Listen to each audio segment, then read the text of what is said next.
निरुआ गोदी के ललनवा सुबेरे गुने गुनवा मंगाए देव गुनवा मांगा देव गुने गुनवा मंगाए देव हंसते हैया के ललनवा सुबेरे गुने गुनवा मंगाए देव जी निरुआ गोदी के ललनवा सुबेरे गुने गुनवा मंगाए देव पहला खिलौना गांधी के तीन बंद पहला खिलौना गांधी के तीन बंदर आँख कान और मुँह बंधवा सवेरे गुने गुनवा मंगाए देव जी निरुआ गोदी के ललनवा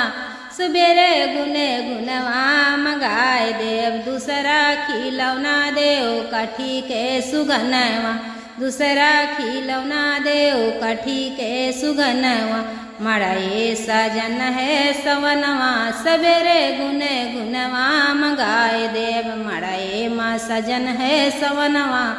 सवेरे गुने गुनवा मंगाए देव जी निरुआ गोदी के ललनवा सवेरे गुने गुनवा मंगाए देव तीसरा खिलौना देव बासी के बसुरिया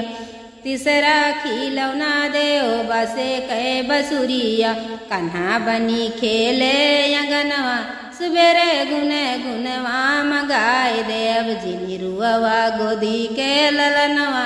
सुबेरे गुने गुनवा मंगाए दे चौथा खिलौना देव कापी और कलम के लिखी दिए दिल कैस